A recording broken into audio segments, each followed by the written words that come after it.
नमस्कार विद्यार्थी मित्रांनो, MPSC मंत्रा या यूट्यूब चॅनलवर पुन्हा एकदा आपलं सर्वांचं स्वागत आहे. आज आपण 20 आणि 21 मे 2022च्या चालू घडामोडीचा आढावा या ठिकाणी घेणार आहोत. त्यामध्ये काही महत्त्वपूर्ण घडामोडी असणार आहेत आजच्या याच्यामध्ये. आजची सगळ्यात महत्त्वाची न्यूज असणार आहे, निखत झरीन ही बॉक्सिंगपटू आहे, तिने सुवर्णपदक जिंकलेले आहे जागतिक चॅम्पियनशिप स्पर्धेमध्ये. तर याविषयी आपल्याला माहिती घ्यायची आहे. महत्त्वाची न्यूज असेल ही आजची. त्याच्यानंतर FDI गुंतवणुकीसंदर्भात केंद्रीय वाणिज्य मंत्रालयाने काही आकडेवारी जाहीर केलेली आहे. 2021-22 संदर्भात काही FDI गुंतवणुकीसंबंधात आकडेवारी त्या ठिकाणी जाहीर करण्यात आली. त्याविषयी माहिती घेणार आहोत. सर्वात जास्त FDI गुंतवणूक कोणत्या क्षेत्रात झाली आणि कोणत्या देशाने भारतामध्ये सर्वात जास्त FDI गुंतवणूक केली या संदर्भात सुद्धा आपल्याला या ठिकाणी माहिती घ्यायची आहे. त्याच्यानंतर पुढची न्यूज असणार आहे राष्ट्रीय महिला आमदार परिषदेबद्दल. 2022मध्ये ही पहिल्यांदाच परिषद आयोजित करण्यात आलेली आहे. तर कोणत्या ठिकाणी ही परिषद आयोजित करण्यात आली आणि त्याच्या अनुषंगाने इतर मुद्द्यांचा सुद्धा आपल्याला त्या ठिकाणी आढावा घ्यायचा आहे. नेक्स्ट आपली न्यूज महत्त्वाची असणार आहे आजची. न्यू डेव्हलपमेंट बँकेचं प्रादेशिक कार्यालय भारतामध्ये स्थापन करण्याचा त्या ठिकाणी निर्णय झालेला आहे. ही जी काही ब्रिक्स बँक आहे, ठीक आहे, ब्रिक्स बँके संदर्भात ही न्यूज आहे, अतिशय महत्त्वाची. इकॉनॉमिक्स संदर्भात सुद्धा ही महत्त्वाची न्यूज असणार आहे. त्याच्यानंतर काही दिनविशेष आहेत, जागतिक मधमाशी दिन आणि राष्ट्रीय दहशतवाद विरोधी दिन. तर या दोन दिनविशेषासंदर्भात आपल्याला या ठिकाणी माहिती घ्यायची आहेत आणि काही महत्त्वाच्या वनलाइनर घडामोडीसुद्धा आपण या व्हिडिओच्या माध्यमातून पाहणार आहोत. ठीक आहे. तर आजची आपली पहिली महत्त्वाची न्यूज आहे क्रीडा घडामोडी संदर्भात. निखत झरीन या बॉक्सिंगपटू संदर्भात आहे. तिने जागतिक चॅम्पियनशिपमध्ये बॉक्सिंगमध्ये 52 किलो वजनी गटात सुवर्णपदक पटकावलेला आहे. ठीक आहे. आत्तापर्यंत एकूण 5 महिलांना यश आलेलं आहे सुवर्णपदक पटकावण्यात. तर ही झरीन ही 5वी महिला बॉक्सिंगपटू ठरलेली आहे. वजनी गट लक्षात ठेवा. वजनी गटावरती प्रश्न त्या ठिकाणी विचारला जाऊ शकतो. 2-3 लाईन देतात आणि त्याच्यामध्ये हे वजनी गट चुकीचे देऊ शकतात, त्याच्यामुळं थोडंसं लक्षात ठेवण्याचा प्रयत्न करा. 52 किलो वजनी गटामध्ये तिने सुवर्णपदक पटकावलेलं आहे. 19 मे 2022 रोजी इस्तंबूल येथे पार पडलेल्या महिला जागतिक अजिंक्यपद स्पर्धेमध्ये हे पदक तिने पटकावलेलं आहे. तुर्कीमध्ये इस्तंबूल नावाचं जे शहर आहे त्या ठिकाणी ही स्पर्धा पार पडलेली होती. थायलंडची जुतामास जितपॉंगला तिने 5-0ने पराभूत केलेला आहे. निखत झरीनने अंतिम सामन्यामध्ये थायलंडच्या जुतामास जितपॉंगला 5-0 असा तिचा पराभव केलेला आहे. जागतिक बॉक्सिंगमध्ये सुवर्णपदक मिळवणारी 5वी भारतीय महिला ठरलेली आहे. महत्त्वाचा मुद्दा हे लक्षात ठेवा, 5वी भारतीय महिला ठरलेली आहे. यापूर्वी MC मेरी कोम, सरिता देवी, जेनी आर्यल, लेखा केसी या एकूण 4 महिलांनी त्या ठिकाणी पदक जिंकलेलं होतं, सुवर्णपदक. आता निखत झरीन ही 5वी महिला त्या ठिकाणी ठरलेला आहे. आता जागतिक बॉक्सिंग चॅम्पियनशिप जर बघितली आपण, वर्ल्ड बॉक्सिंग चॅम्पियनशिप याचं आयोजन कोणत्या ठिकाणी करण्यात आलं होतं? तुर्कीमधलं इस्तंबूल नावाचं शहर जे आहे या ठिकाणी आयोजित ही स्पर्धा करण्यात आली होती. एकूणात ही स्पर्धा 12वी स्पर्धा होती, हे एक लक्षात ठेवायचं आहे. दुसरी महत्त्वाची गोष्ट म्हणजे सगळ्यात जास्त पदक जे जिंकलेले आहे ते तुर्कीने जिंकलेले आहे. तुर्की या देशाने सगळ्यात जास्त पदकं जिंकलेत. त्याच्यानंतर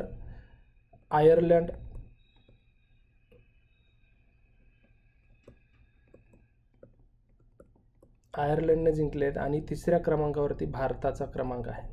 म्हणजे भारत तिसऱ्या क्रमांकावर आहे.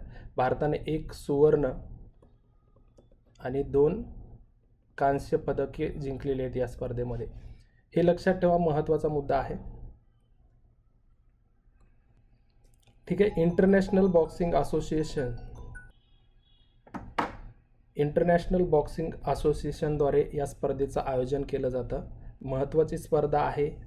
भारतीय महिलेने याच्यामध्ये सुवर्णपदक पटकावलेलं आहे, त्यामुळं हे नाव लक्षात ठेवा. निखत झरीन 52 किलो वजनी गटामध्ये सुवर्णपदक पटकावलेलं आहे. इस्तंबूल येथे महिला जागतिक स्पर्धा त्या ठिकाणी पार पडलेली आहे. थायलंडच्या जुतामास जितपॉंगला 5-0ने पराभव केला अंतिम सामन्यामध्ये. आणि जागतिक बॉक्सिंगमध्ये सुवर्णपदक मिळवणारी 5वी भारतीय महिला ठरली, हे सुद्धा मुद्दा लक्षात ठेवायचं आहे. यापूर्वी MC मेरी कोम, सरिता देवी, जेनी आर्यल, लेखा केसी यांनी सुवर्णपदक त्या ठिकाणी जिंकलेलं आहे. आणि वर्ल्ड बॉक्सिंग चॅम्पियनशिप किंवा जागतिक बॉक्सिंग अजिंक्यपद स्पर्धा इस्तंबूल या ठिकाणी पार पडली. तुर्कीमध्ये 12वी स्पर्धा होती. इंटरनॅशनल बॉक्सिंग असोसिएशनद्वारे या स्पर्धेचं आयोजन केलं जातं. पदक तालिकेचा विचार केला तर तुर्कीने सगळ्यात जास्त पदकं जिंकलेलं आहेत. दुसऱ्या क्रमांकावरती आयर्लंड हा देश आहे. तिसऱ्या क्रमांकावरती भारत हा देश आहे. म्हणजे भारताचा पदक तालिकेमध्ये तिसरा क्रमांक लागतो. 1 सुवर्ण पदक भारताने जिंकलेलं आहे आणि 2 कांस्य पदकं त्या ठिकाणी जिंकलेलं आहेत. मनीषा मोन हिने कांस्य पदक जिंकलेलं आहे 57 किलो वजनी गटामध्ये. हे एक आहे. दुसरं परवीन हुड्डा हिने 63 किलो वजनामध्ये कांस्य पदक जिंकलेलं आहे. या सुवर्ण पदकाबरोबरच निखत झरीनबरोबर हे 2 नावंसुद्धा तुम्ही लक्षात ठेवू शकता. मनीषा मोन हिने 57 किलो वजनी गटामध्ये कांस्य पदक जिंकलेलं आहे आणि परवीन हुड्डा हिने 63 किलो वजनी गटामध्ये त्या ठिकाणी कांस्य पदक जिंकलेलं आहे. ठीक आहे. पुढचा आपला अतिशय महत्त्वाचा मुद्दा आहे चालू घडामोडी तसेच इकॉनॉमिक्स अंतर्गत FDI गुंतवणुकी संदर्भात आकडेवारी जाहीर केलेली आहे केंद्रीय वाणिज्य मंत्रालयाने. तर त्या संदर्भात ही माहिती आहे. ठीक आहे. 2021-22 मध्ये 83.57 अब्ज डॉलर्सची FDI गुंतवणूक झाली भारतामध्ये. 20 मेची न्यूज आहे. 20 मे 2022 रोजी केंद्रीय वाणिज्य आणि उद्योग मंत्रालयाने ही आकडेवारी जाहीर केली. 2021-22 या आर्थिक वर्षामध्ये 83.57 अब्ज डॉलर्सची FDI गुंतवणूक झालेली आहे. FDI म्हणजे काय? फॉरेन डायरेक्ट इन्व्हेस्टमेंट किंवा थेट परकीय गुंतवणूक. इकॉनॉमिक्समध्ये ही कन्सेप्ट तुम्ही अभ्यासलेली असेल त्यामुळे जास्त काही मी या ठिकाणी याविषयी सांगत बसणार नाही. जे महत्त्वाचं आपलं चालू घडामोडी संदर्भात आहे ते बघूयात. 2021-22 मध्ये 83.57% आत्तापर्यंतचा विक्रम आहे. एवढ्या मोठ्या प्रमाणात त्या ठिकाणी FDI गुंतवणूक झालेली आहे. ठीक आहे. त्याच्यानंतर 2020-21 मध्ये 81.97 अब्ज डॉलर्सची FDI गुंतवणूक झाली होती. त्याच्यामध्ये आता वाढ झालेली आहे. 2020-21 मध्ये 12.09 अब्जच्या तुलनेत 2021-22 मध्ये 21.34 अब्ज उत्पादन क्षेत्रातील FDI इक्विटी प्रवाह 76% वाढलेला आहे. म्हणजे 2020-21च्या तुलनेत 2021-22 मध्ये उत्पादन क्षेत्रामध्ये सगळ्यात जास्त त्या ठिकाणी वाढ झाली. FDI मध्ये जवळपास 76% FDI वाढलेला आहे. मॅन्युफॅक्चरिंग सेक्टरमध्ये किंवा उत्पादन क्षेत्रामध्ये सर्वाधिक 76% FDI गुंतवणूक त्या ठिकाणी वाढ झालेली आहे मागच्या वर्षीची तुलना करता. सर्वाधिक FDI गुंतवणूकदार देश हे सगळ्यात महत्त्वाचा मुद्दा आहे. हे लक्षात ठेवा. सिंगापूर हा सर्वाधिक FDI गुंतवणूकदार देश आहे. भारतामध्ये सिंगापूरने जवळपास 27% FDI गुंतवणूक केलेली आहे. आपण 2021-22ची आकडेवारी बघतोय हे सुद्धा लक्षात असू द्या. सिंगापूरने सर्वाधिक गुंतवणूक केली. त्याच्यानंतर अमेरिकेचा क्रमांक लागतो. 18% गुंतवणूक अमेरिकेने केलेली आहे. त्याच्यानंतर मॉरिशसचा क्रमांक लागतो. तिसऱ्या क्रमांकावरती मॉरिशस आहे. 16% गुंतवणूक त्या ठिकाणी मॉरिशसने केलेला आहे. पहिला देश लक्षात ठेवा सिंगापूर हा देश आहे. आणि क्षेत्रनिहाय गुंतवणूक जर बघितली तर कोणत्या क्षेत्रामध्ये सर्वाधिक गुंतवणूक झाली? संगणक सॉफ्टवेअर आणि हार्डवेअर. ठीक आहे. संगणक सॉफ्टवेअर आणि हार्डवेअर या क्षेत्रामध्ये सर्वात जास्त गुंतवणूक त्या ठिकाणी झालेली आहे. आणि दुसऱ्या क्रमांकावरती सेवा क्षेत्र आहे आणि चौथ्या क्रमांकावरती वाहन क्षेत्र आहे. ठीक आहे. वाहन उद्योग क्षेत्र आहे. हे लक्षात ठेवा. महत्त्वाचा मुद्दा आहे. 2020-21 मध्ये 83.57 अब्ज डॉलर्सची FDI गुंतवणूक झाली. हा आकडासुद्धा लक्षात ठेवायचा आहे. बऱ्याचदा इकॉनॉमिक्समध्ये आकडेवारीवरती सुद्धा भर असतो. 21-22 मध्ये 83.57 अब्ज डॉलर आणि 20-21मध्ये त्याच्या आदल्या वर्षी 81.97 अब्ज डॉलर्सची गुंतवणूक झाली होती. ठीक आहे. आणि हा मुद्दा लक्षात ठेवायचा आहे की 2021-22मध्ये सर्वात जास्त वाढ 76% कोणत्या क्षेत्रात झाली? उत्पादन क्षेत्रामध्ये FDI गुंतवणुकीचा प्रवाह मोठ्या प्रमाणात वाढलेला आहे. सर्वाधिक FDI गुंतवणूकदार देश जर विचारला, भारतामध्ये कोणता देश सर्वात जास्त FDI गुंतवणूक करतो, तर सिंगापूरने 21-22मध्ये जवळपास 27% त्या ठिकाणी FDI गुंतवणूक केलेली आहे. त्याच्यानंतर अमेरिकेचा क्रमांक लागतो, 18% त्यांनी गुंतवणूक केली. नंतर मॉरिशसचा क्रमांक लागतो, 16% गुंतवणूक केलेली आहे मॉरिशसने. नंतर क्षेत्रनिहाय गुंतवणूक बघितली तर पहिल्या क्रमांकावरती संगणक, सॉफ्टवेअर आणि हार्डवेअर क्षेत्रामध्ये सगळ्यात जास्त भारतामध्ये गुंतवणूक झालेली आहे. त्याच्यानंतर सेवा क्षेत्राचा क्रमांक लागतो, दुसऱ्या क्रमांकावरती सेवा क्षेत्र आहे. नंतर वाहन उद्योग क्षेत्रामध्ये झालेली आहे. ठीक आहे. पुढची आपली बैठका व परिषदा संदर्भात हा न्यूज आहे. राष्ट्रीय महिला आमदार परिषद 2022 या स्पर्धेचं पहिल्यांदाच आयोजन होत आहे, त्याच्यामुळं महत्त्वाची आहे. तिरुवनंतपुरम या ठिकाणी ह्या परिषदेचं आयोजन होणार आहे 26 व 27 मे 2022 रोजी.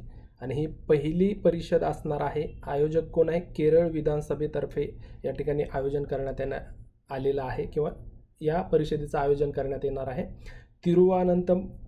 तिरुवनंतपुरम या ठिकाणी आयोजन होणार आहे. देशभरातील जे काही वेगवेगळ्या राज्यांच्या विधानसभा असतील, त्या विधानसभेच्या जे काही महिला आमदार असतील, त्या सर्व महिला आमदार या परिषदेमध्ये सहभागी होणार आहेत. जो काही भारत आत्ता सध्या आझादी का अमृत महोत्सव साजरा करत आहे,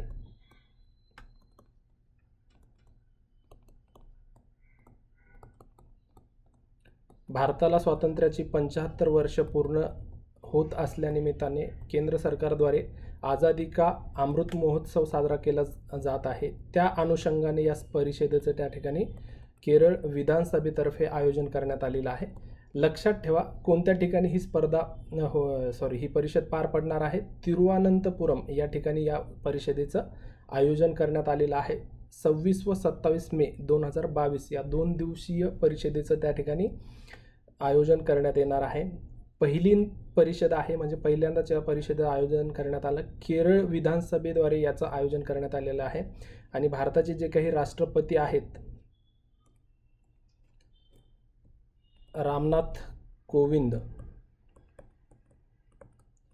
भारताचे राष्ट्रपती रामनाथ कोविंद यांच्या हस्ते या परिषदेचं उद्घाटन केलं जाणार आहे. ठीक आहे. पुढची आपली महत्त्वाची न्यूज आहे न्यू डेव्हलपमेंट बँकेसंदर्भात किंवा यालाच ब्रिक्स बँक सुद्धा म्हटलं जातं. पूर्वी ब्रिक्स डेव्हलपमेंट बँक म्हणून ओळखलं जात होतं, आता त्याला न्यू डेव्हलपमेंट बँक म्हणून ओळखलं जातं. सध्या चर्चेत असण्याचं कारण म्हणजे भारतामध्ये प्रादेशिक कार्यालय सुरू करण्याची घोषणा या बँकेच्या संचालक मंडळाने घेतलेली आहे. Gujarat International Finance Tech City म्हणजेच गिफ्ट सिटी येथे ही प्रादेशिक कार्यालय असणार आहे. गिफ्ट सिटी कुठं आहे? अहमदाबाद.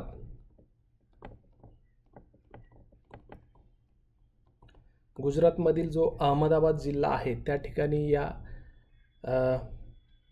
गिफ्ट सिटी आहे, जी गिफ्ट सिटी विकसित करण्यात आलेली आहे. त्या ठिकाणी या न्यू डेव्हलपमेंट बँकेचं प्रादेशिक कार्यालय सुरू करण्यात येणार आहे. आता ब्रिक्स डेव्हलपमेंट बँक किंवा न्यू डेव्हलपमेंट बँकेबद्दल हे काही महत्त्वाचे फॅक्ट्स आहेत ते बघूयात आपण. याची स्थापना कधी झाली बँकेची? जुलै 2014 मध्ये स्थापना झालेली आहे आणि कार्यरत मात्र एका वर्षांनी जुलै 2015 मध्ये झाली. हा मुद्दा त्या ठिकाणी लक्षात ठेवायचा आहे. याच्यापूर्वी पण याच्यावरती प्रश्न आयोगाने बऱ्याचदा विचारलेला आहे, त्याच्यामुळे ब्रिक्स डेव्हलपमेंट बँक किंवा न्यू डेव्हलपमेंट बँक खूप महत्त्वाची आहे. फॅक्च्युअल माहिती लक्षात ठेवा. जुलै 2014ला स्थापना झाली आणि कार्यरत कधी झाली? त्याच्या पुढच्या वर्षी म्हणजे जुलै 2015 मध्ये ही बँक कार्यरत झालेली आहे. संस्थापक सदस्य कोण आहेत? ब्राझील, रशिया, भारत, चीन, दक्षिण आफ्रिका हे याचे संस्थापक सदस्य आहेत. पण एकूण सदस्य संख्या किती आहे? 9 सदस्य संख्या आहे. जो आत्ता मागच्या जानेवारीमध्ये इजिप्तला याचं सदस्यत्व देण्यात आलेलं आहे. इजिप्त हा 9वा सदस्य देश ठरलेला आहे. हे एकूण 1 2 3 4 5 हे 5 संस्थापक देश प्लस त्याच्यानंतर बांगलादेश, त्याच्यानंतर UAE किंवा संयुक्त अरब अमिराती, त्याच्यानंतर उरुग्वे, या तिघांना सदस्यत्व देण्यात आलेलं होतं. यावर्षी इजिप्तला सुद्धा या बँकेचं सदस्यत्व देण्यात आलेलं आहे. त्यामुळे एकूण संस्थापक किती झाले, सदस्य किती झालेले आहेत न्यू डेव्हलपमेंट बँकेचे? 9 देश हे सदस्य आहेत, हे लक्षात ठेवा. हे नवीन नावंसुद्धा लक्षात ठेवायचे. ब्रिक्समधलं ब्राझील, रशिया, भारत, चीन, दक्षिण आफ्रिका हे 5 देश, त्याच्यानंतर बांगलादेश, UAE, उरुग्वे आणि इजिप्त हे 4 नवीन देश, असे एकूण 9 सदस्य देश आहेत. हे सुद्धा मुद्दा तुम्हाला लक्षात ठेवायचा आहे. त्याच्यानंतर याचं मुख्यालय जर बघितलं तर शांघाय या ठिकाणी आहे. चीनमधलं जे शांघाय नावाचं शहर आहे त्या ठिकाणी न्यू डेव्हलपमेंट बँकेचं मुख्यालय आहे. प्रादेशिक कार्यालयांचा विचार केला तर दक्षिण आफ्रिकेमध्ये जोहान्सबर्ग या ठिकाणी प्रादेशिक कार्यालय आहे. नंतर ब्राझीलमधील साओ पाउलो या ठिकाणी सुद्धा एक प्रादेशिक कार्यालय आहे. नंतर मॉस्को, रशियामध्ये मॉस्को या ठिकाणी सुद्धा प्रादेशिक कार्यालय आहे. आता अहमदाबाद या ठिकाणी सुद्धा प्रादेशिक कार्यालय त्या ठिकाणी स्थापन करण्यात येणार आहे. मग प्रादेशिक कार्यालयाची संख्या 3 झालेली आहे. एक दक्षिण आफ्रिकेतलं जोहान्सबर्ग, दुसरं ब्राझीलमधील साओ पाउलो, तिसरं रशियामधील मॉस्को आणि चौथं भारतामध्ये अहमदाबाद या ठिकाणी जी काही गिफ्ट सिटी आहे त्या ठिकाणी प्रादेशिक कार्यालय स्थापन करण्यात येणार आहे. इंग्रजी ही या बँकेची अधिकृत भाषा आहे. खूप महत्त्वाचा मुद्दा आहे. 100% याच्यावरती प्रश्न विचारला जाऊ शकतो. त्याच्यामुळं या न्यूजला तुम्ही स्टार करून ठेवा. नक्की याच्यावरती प्रश्न येणाऱ्या परीक्षांमध्ये तुम्हाला दिसेलच. ठीक आहे. हे लक्षात ठेवा की गिफ्ट सिटी अहमदाबाद या ठिकाणी भारतामध्ये प्रादेशिक कार्यालय सुरू करण्यात येणार आहे. जुलै 2014ला स्थापना झाली. जुलै 2015ला कार्यरत झाली बँक. ब्राझील, रशिया, भारत, चीन, दक्षिण आफ्रिका हे संस्थापक 5 देश आहेत. त्याच्यानंतर बांगलादेश, UAE, उरुग्वेला सदस्यत्व देण्यात आलं आणि यावर्षी इजिप्त हा 9वा सदस्य देश म्हणून याच्यामध्ये सहभागी झालेला आहे. प्रादेशिक कार्यालयांचा विचार केला तर जोहान्सबर्ग, साओ पाउलो आणि मॉस्को या ठिकाणी या बँकेची प्रादेशिक कार्यालये आहेत आणि इंग्रजी ही अधिकृत भाषा म्हणून ओळखली जाते, म्हणजे अधिकृत भाषा आहे या बँकेची. ठीक आहे. पुढचं आपलं न्यूज आहे जागतिक मधमाशी दिन. दरवर्षी 20 मे रोजी हा दिवस साजरा केला जातो. जागतिक स्तरावरती मधमाशी दिवस म्हणून साजरा केला जातो. 2022ची जर थीम बघितली तर be engaged, build back better for bees हे 2022ची थीम आहे. याचा उद्देश जर बघितला तर मधमाशा इतर परागकणांच्या महत्त्वपूर्ण भूमिकेबद्दल जागरूकता निर्माण करणे हे या मधमाशी दिनाचं महत्त्वाचा उद्देश आहे. 20 मे 2018 रोजी पहिल्यांदा हा दिवस साजरा करण्यात आलेला आहे. हा दिवस निवडण्यामागचं कारण म्हणजे काय तर मधमाशी पालनाचे जे प्रणेते आहेत अँटोन जानसा यांचा हा जन्मदिन आहे. ठीक आहे. 20 मे 1734 रोजी त्यांचा जन्म झाला. ठीक आहे. कोणत्या देशात झाला? स्लोव्हेनियाचे आहेत ते अँटोन जानसा. त्यांचा जन्मदिन 20 मे 1734 रोजी जन्मदिन आहे. स्लोव्हेनियाच्या पुढाकाराने संयुक्त राष्ट्रामध्ये एक ठराव मांडण्यात आला. त्या ठरावानुसार 2018मध्ये पहिल्यांदा हा दिवस साजरा करण्यात आलेला आहे. लक्षात ठेवा 20 मे हा दिवस जागतिक मधमाशी दिवस म्हणून साजरा केला जातो. 2022ची थीम जर बघितली तर be engaged, build back better for bees ही 2022ची थीम आहे. मधमाशा आणि इतर परागकणांच्या महत्त्वपूर्ण भूमिकेबद्दल जागरूकता निर्माण करणे हा यामागचा उद्देश आहे. 2018ला पहिल्यांदा हा दिवस साजरा करण्यात आला. मधमाशी पालनाचे प्रणेते अँटोन जानसा यांचा हा जन्मदिन आहे. 20 मे 1734 रोजी जन्म त्यांचा झालेला आहे. आता मधमाशी संदर्भात किंवा आपण एक मागच्या एका लेक्चरमध्ये घेतलं होतं मधाचे गाव. देशातील पहिलं मधाचं गाव म्हणून महाबळेश्वर तालुक्यातील एक गावाची निवड झालेली आहे. तर ते तुम्हाला कमेंटमधून सांगायचं आहे त्या गावाचं नाव नक्की काय आहे. ठीक आहे. आपण याच्यावरती लेक्चर घेतलेलं आहे, मागच्या लेक्चरमध्ये डिस्कस केलेलं आहे. देशातील पहिलं मधाचं गाव म्हणून महाबळेश्वर तालुक्यातील, सातारा जिल्ह्यातील जे काही महाबळेश्वर तालुका आहे त्या तालुक्यामधील एका गावाची निवड राज्य सरकारने केलेली आहे. तर त्या गावाचं नाव तुम्ही कमेंटमध्ये सांगू शकता, कमेंट करू शकता. त्याच्यानंतर पुढचं आपलं दहशतवाद विरोधी दिनासंदर्भात दिनविशेष आहे. राष्ट्रीय दहशतवाद विरोधी दिन साजरा केला जातो किंवा पाळला जातो 21 मे रोजी. ठीक आहे. 21 मे रोजी का पाळला जातो तर 21 मे 1991 रोजी भारताचे माजी पंतप्रधान राजीव गांधी यांच्या हत्येनंतर या दिनाची घोषणा करण्यात आली. 21 मे 1991 रोजी राजीव गांधी यांची हत्या केलेली आहे. लिबरेशन टायगर्स ऑफ तमिळ इलम किंवा LTTE या दहशतवादी संघटनेने कारवाई केलेली होती. तामिळनाडूच्या श्री पेरुंबुदूर येथे ते प्रचारासाठी गेलेला असताना त्या ठिकाणी आत्मघाती हल्ला झालेला आणि त्याच्यामध्ये राजीव गांधी यांची हत्या झालेली आहे.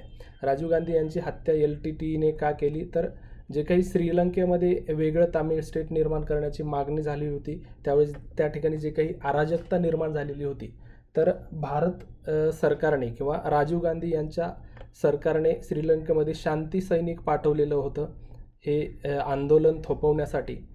त्याचा विरोध म्हणून 21 मे 1991 रोजी राजीव गांधी यांची त्या ठिकाणी हत्या करण्यात आलेली आहे आणि तो दिवस भारतामध्ये राष्ट्रीय दहशतवाद विरोधी दिन म्हणून साजरा केला जातो, हे लक्षात ठेवायचं आहे. ठीक आहे. ठीक आहे. आजच्या काही महत्त्वाच्या वन-लाइनर घडामोडी आपण या ठिकाणी बघूयात. महत्त्वाची वन-लाइनर न्यूज आहे ही. न्यायमूर्ती AR दवे समिती स्थापन केलेली आहे सर्वोच्च न्यायालयाने. सर्वोच्च न्यायालयाने अखिल भारतीय फुटबॉल महासंघाचे कामकाज व्यवस्थापित करण्यासाठी सर्वोच्च न्यायालयाचे माजी न्यायाधीश AR दवे यांच्या अध्यक्षतेखाली प्रशासकांची त्रिसदस्यीय समिती नेमण्यात आलेली आहे. हे लक्षात ठेवा. न्यायमूर्ती AR दवे समिती कशासाठी नेमली तर अखिल भारतीय फुटबॉल महासंघाचे कामकाज व्यवस्थापित करण्यासाठी ही समिती सर्वोच्च न्यायालयाने नेमलेली आहे. त्याच्यानंतर पुढची न्यूज आहे 41वा हुनर हाट. हा जो काही प्रदर्शन असतं, हुनर हाट नावाचं प्रदर्शन आहे, त्याचं 41वी आवृत्ती केंद्रीय अल्पसंख्याक व्यवहार मंत्री मुख्तार अब्बास नक्वी यांनी 19 मे 2022 रोजी आग्रा या ठिकाणी 41व्या आवृत्तीचं उद्घाटन केलेलं आहे. लक्षात ठेवा 41वी आवृत्ती किंवा 41वा हुनर हाट कोणत्या ठिकाणी आयोजित करण्यात आला होता? आग्रा या ठिकाणी आयोजित करण्यात आला होता. जे काही शिल्पकार असतील किंवा कलाकार असतील त्यांचं जे काही प्रदर्शन असेल त्या ठिकाणी आयोजित केलं जातं हुनर हाट या उपक्रमाअंतर्गत. 41वा हुनर हाट हा आग्रा या ठिकाणी आयोजित करण्यात आला होता, एवढं तुम्हाला लक्षात ठेवायचं या ठिकाणी. दुसरी न्यूज आहे नवज्योत सिंग सिद्धू यांच्याबद्दल. 1988 मधील रस्त्यावरील भांडणातून झालेल्या ज्येष्ठ नागरिकाच्या मृत्यूप्रकरणी सर्वोच्च न्यायालयाने 19 मे 2022 रोजी काँग्रेस नेते नवज्योत सिंग सिद्धू यांना 1 वर्ष सश्रम तुरुंगवासाची शिक्षा ठोठावलेली आहे. एवढी काही महत्त्वाची न्यूज नाही आहे, फक्त माहितीसाठी एक असू द्या. वन-लाइनरमध्ये आलाच तर प्रश्न त्या ठिकाणी येऊ शकतो. लोकमिलनी पंजाबचे मुख्यमंत्री भगवंत मान नवीन मुख्यमंत्री आहेत. आपचं सरकार पंजाबमध्ये स्थापन झालेलं आहे. तर त्यांचे पंजाबचे नवीन मुख्यमंत्री भगवंत मान यांनी सार्वजनिक तक्रारींचे निवारण करण्यासाठी लोकमिलनी ही योजना सुरू केलेली आहे. हे सुद्धा तेवढंच महत्त्वाचं आहे. ठीक आहे. लक्षात ठेवायचं आहे AR दवे समिती सर्वोच्च न्यायालयाने नेमलेली आहे. अखिल भारतीय फुटबॉल महासंघाचे कामकाज व्यवस्थापित करण्यासाठी ही समिती नेमली, एवढं लक्षात ठेवा. नंतर 41वा हुनर हाट केंद्रीय अल्पसंख्याक व्यवहार मंत्री मुख्तार अब्बास नक्वी यांनी 19 मे 2020 रोजी आग्रा या ठिकाणी या 41व्या हुनर हाटचं त्या ठिकाणी उद्घाटन केलेलं आहे. नवज्योत सिंग सिद्धू यांना जे काही 1988 मध्ये भांडणामधून एका ज्येष्ठ नागरिकांचा मृत्यू झाला होता त्या प्रकरणी 1 वर्षाची कारावास त्या ठिकाणी सर्वोच्च न्यायालयाने हे सुनावलेलं आहे. हे लक्षात ठेवा. लोकमिलनी हा जो योजना आहे पंजाबचे मुख्यमंत्री भगवंत मान यांनी सार्वजनिक तक्रारींचे निवारण करण्यासाठी लोकमिलनी योजना त्या ठिकाणी सुरू केलेली आहे. ठीक आहे. अशा प्रकारे आपण 20 मे आणि 21 मेच्या घडामोडीचा आढावा या व्हिडिओच्या माध्यमातून घेतलेला आहे. ठीक आहे. व्हिडिओ कसा वाटला नक्की कमेंट करून तुम्ही कळवा. तुमच्या मित्रापर्यंत शेअर करा. ठीक आहे. पुन्हा भेटूया पुढच्या व्हिडिओमध्ये. शेवटपर्यंत व्हिडिओ बघितलात त्याबद्दल सर्वांचे आभार. थँक्यू.